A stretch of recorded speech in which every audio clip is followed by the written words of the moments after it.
आज 2 मार्च है। बाइबल के संदेशों की गहराई को ध्यान में रखते हुए यहाँ एक छोटा सा दृष्टांत पैराबल है जो इस भाव को व्यक्त करता है। अनमोल रत्न और रक्षक लोहा। एक दृष्टांत।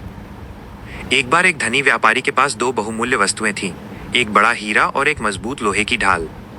उसने हीरे को रेशम के मखमल पर एक कांच के सुरक्षित बक्से में सजा कर रखा। उसने कहा, यह हीरा मेरी सबसे कीमती संपत्ति है।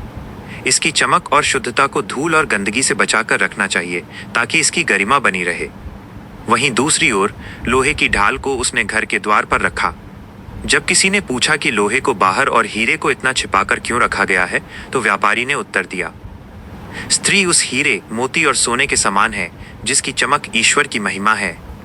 उसे अपने तन और मन की पवित्रता को वैसे ही संभाल कर रखना चाहिए जैसे कोई अनमोल रत्न सहेज कर रखा जाता है। उसकी मर्यादा ही उसका श्रृंगार है। और पुरुष उस लोहे की तरह है जिसे तपकर कठोर होना पड़ता है।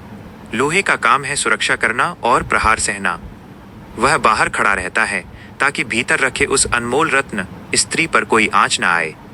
लोहा यदि कठोर न हो तो रत्न सुरक्षित नहीं रह सकता, और यदि रत्न की अपनी चमक न हो तो लोहे की सुरक्षा का कोई मूल्य नहीं।